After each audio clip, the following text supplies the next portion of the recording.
warahmatullahi wabarakatuh. Perkenalkan, saya Heri Noviandana dari semester 2 kelas A.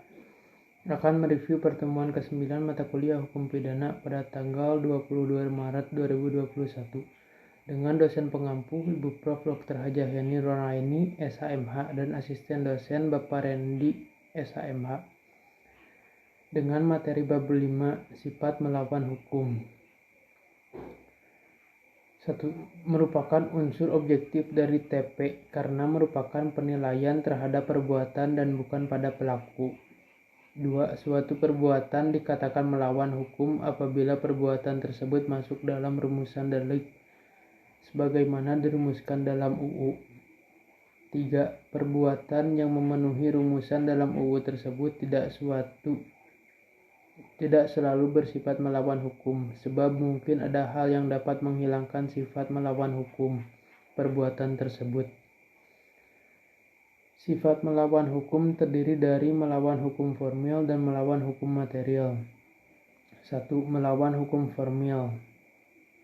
Perbuatan itu bersifat melawan hukum formil apabila dirumuskan sebagai TP dalam UJ dan diberikan sanksi.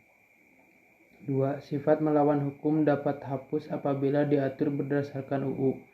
3. Melawan hukum sama dengan bertentangan dengan UU tertulis. 4.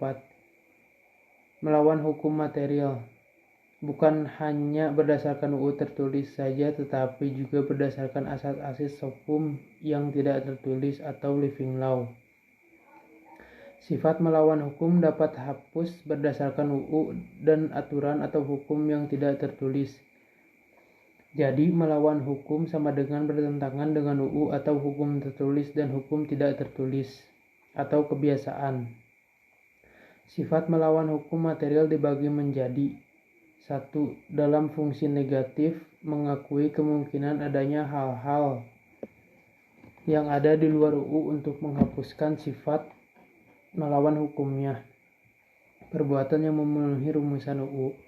2. Dalam fungsi positif, menganggap suatu perbuatan tetap sebagai TP walaupun tidak nyata diancam dengan pidana dalam UU, jadi mengakui adanya hukum tidak tertulis sebagai sumber positif.